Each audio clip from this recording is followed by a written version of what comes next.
CFR Network, CFR Sports.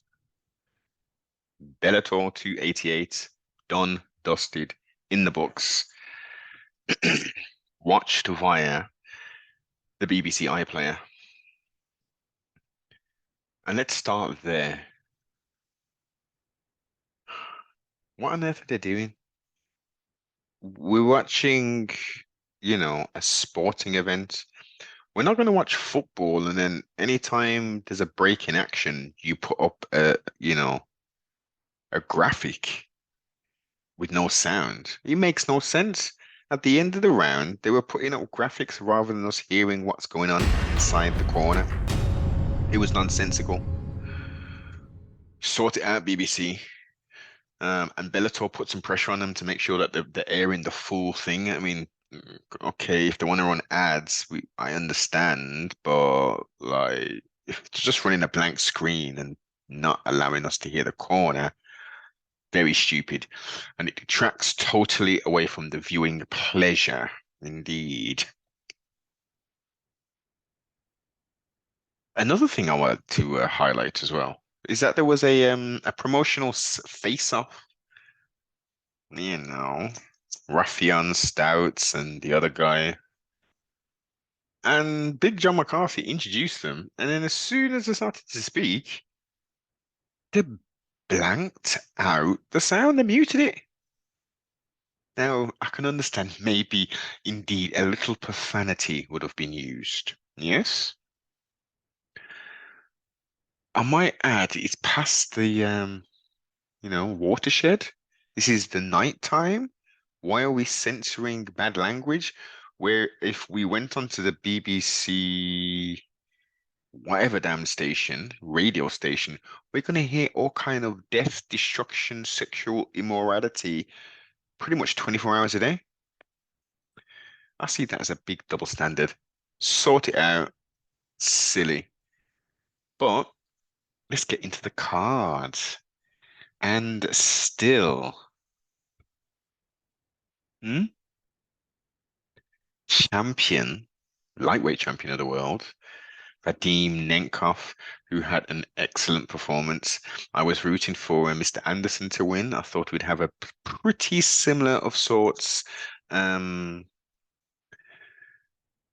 the first matchup, but Vadim indeed did the due diligence, looked at where his deficiencies were, went to American AK, is it AKA? Yeah, AKA.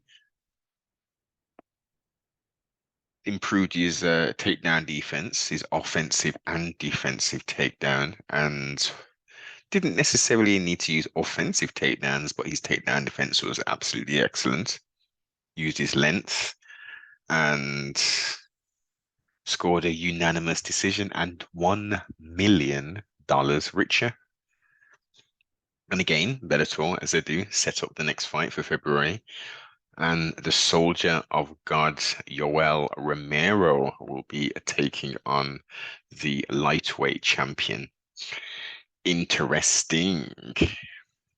I think Nemkov has enough tools to dispatch of the aging fighter who's still definitely very dangerous. He's slowed down tremendously in regards to his output, but he's still always dangerous. Interesting. 2023, I think there's two, and then on the same event, you've got Fedor on his retirement fight fighting Ryan Bader. I don't know why they made that, because if he wins, and anything can happen in MMA, he'll be retiring as a champ. Storyline finish for him, but then that just opens it up for a vacant title for two people that have to fight for the title again. Bit strange, but this is the world of indeed MMA. And new lightweight champion, Usman Nurmagomedov, defeated Patricky Pitbull, unanimous decision, 50-45, 50-44, and 50-44. Total shutout. Didn't take much damage at all. Used a length Um, used complete mixed martial artist. It was very close to a flawless performance. He did the thing. Um, left Patricky just stunned. Like the output was real low. He couldn't get in. Tried.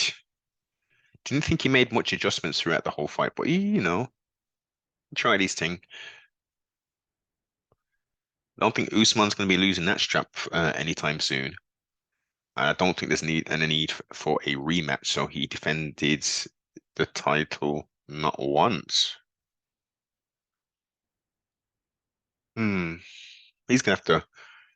He can work his way potentially back up.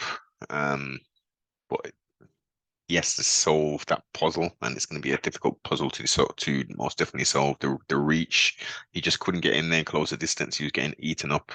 Straight jabs, inside, outside leg kicks, takedowns. Very good fight. Very good fight. Very one-sided. But and you know what? Let's give Usman one bit of criticism.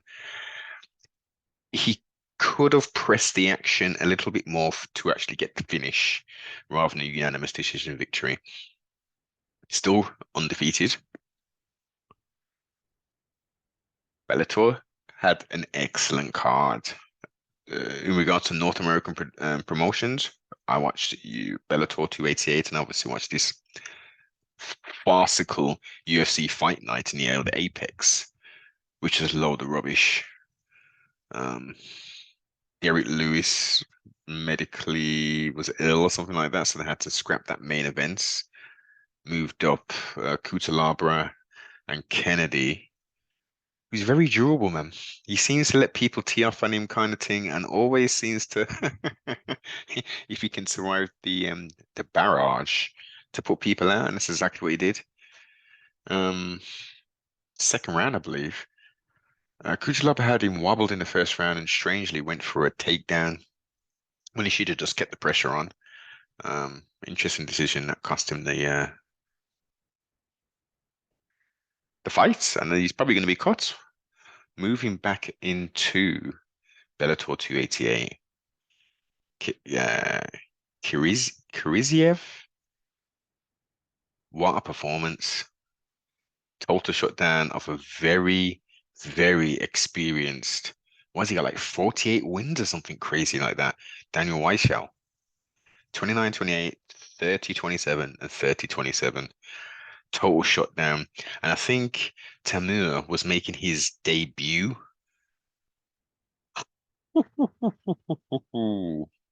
He could most definitely challenge for Usman's strap. That would be interesting, but I think he's going to need to get a few more fights in first. Tyrell Fortune, heavy-handed, 6'2", taking on because Bellator don't do very good promotions. I had no idea outside of the main card who was fighting like that. So apparently, Daniel James, who has an impressive record of 13 and 6 and 1 versus Tyrell Fortune's 12 and 2, very much a wrestling base. Former bodyguard to Tongue Twister, who's now known as a Twister. And it was making all kind of musical references to overnight celebrity and all this kind of stuff. What they should have said, and you know what would have been dope if it came out to Adrenaline Rush, produced by Trackstar. I mean, that's quite, appropriate within mixed martial arts. They were talking about overnight celebrity and one other track, I can't even remember. No Adrenaline Rush. Crazy, crazy, crazy, crazy. But Daniel being 6'7", not majorly overweight his opponents, 264.8 for Daniel, and for Tyrell, 257.2. In old WWF terms, that's the perfect weight for Mr. Perfect, Kurt Hennig, Rise in Paradise. But he did the thing, man. Heavy hands, man. Very heavy hands. Good takedown defense.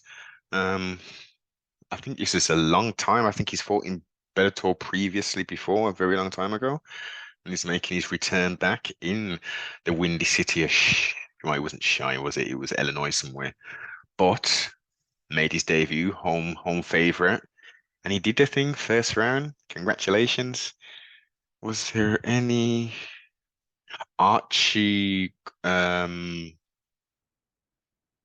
Colgan? That's the right pronunciation. Look, there was finishes. There was finishes. One, two, three, four, five, six, seven, eight finishes for the whole, and they were mainly, let's see, second round, second round, second round, second round, first round, first round. And then Killys Mota, that was unanimous decision. And then we went to a first round TKO due to a cut. Decision, TKO, Daniel James, Tyrell Fortune, second round. I thought that was the first round, but it was second round actually. Then we go unanimous decision, unanimous decision, unanimous decision, but higher up in regards to the fighting capabilities. Overall, very good card. Didn't watch every single fight. I think I picked it up from the Archie fight. Did I? Yeah. So I'm definitely gonna go back and watch the rest of it. Packed weekend for combat sports. Now I know people. I don't know what other people are doing because you had one. That's two events. That's like 10 hours. You got LFA that was on. You had BKFC that was on. Bellator. Uh, UFC. I think Anthony Pettis had his thing on, and I'm struggling to figure out how to even view such material. Uh, if you're clued into all this, these MMA media, you gotta have more than it's just me. You gotta have multiple people watching all these bits, and then you got boxing as well. Listen, we was nicely fixed up with some nice events over this weekend. Uh, thank you for all of the athletes. Pardon myself for putting your mental and physical online for our entertainment. Uh, let's pay them more. Some of these promotions, especially the UFC, they're always on there begging for money and stuff. This is crazy. They sign contracts which are disadvantaged contracts, or more in favor clearly of the UFC. And in every fight, they're asking for bonuses. Yo, listen, I had a tough camp. Finances are crazy. This is silly. In no other profession are people, yo, I need more money, man. Give me some bonuses. I need the bonus. It's nice to have the bonuses should be a cherry on the top. Now, them giving it to all champions and stuff all the time, it's a bit kind of, champions gonna get, pay-per-view points. They're on a nice contract anyway for being a champion, and then you're gonna give them 50K on top. Like that's just, this. Let's. What about some of the other fighters who don't have the advantageous contracts who are on 20 and 20, 50 and 50 and all this stupid stuff? Give them the 50K. Like, comment, subscribe, share, most definitely. Go over to the old Instagram. Let's get the followers up on the old CFR Sports. Um, it's getting cold for this season. Check out the sponsor, Supreme of the UK.